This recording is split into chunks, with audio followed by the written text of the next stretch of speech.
Hello everyone. So কিছুদিন আগে গঙ্গা পুজো ছিল, তোমরা জানো। তার একটা ভিডিও অলরেডি আমি আপলোড করেছি, গেট রেডি উইথ মি, এমন একটা কিছু। সো এই বন বলতে গিয়ে এরকম একটা জায়গায় পেরিয়ে তারপরে গঙ্গা পুজো দেখতে চলে গেছিলাম। মায়ের সাথেই গেছিলাম, মামি গেছিলো, আর নীল গেছিলো, সবাই মিলে আমরা গেছিলাম। আর এই দেখো আমার ভোল্টু আর লিও আমাকে ছাড়ছেই না। ঠিক আছে, আমি যেখানে যাব সেখানেই যাবে। সো চলে গেছিলাম। দেখো অনেক লোক হয়েছিল আর কি। প্রতি বছর নাকি এরকম হয়, ওখানে গঙ্গা পুজো হয় এবং প্রসাদ বিতরণ করা হয়। ঠিক আছে, তো অনেক সুন্দর ছিল পরিবেশটা। এবং দেখো কতটা ইউনিক, পদ্ম পাতায় নাকি প্রতি বছর এরকম প্রসাদ বিতরণ করা হয়। তো আমার প্লেটটাও ঠিক এরকম ছিল, আর দিয়েছিল প্রসাদ, জাস্ট অমৃত লাগছিল।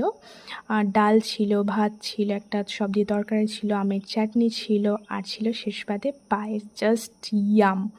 সো আমার এই ভোগের প্রসাদ বলো, ঠাকুরের প্রসাদ বলো, খেতে জাস্ট অমৃত লাগে। তারপরে আমি আর নীল এরকম হাত ধরে বাড়ি চলে আসলাম। সো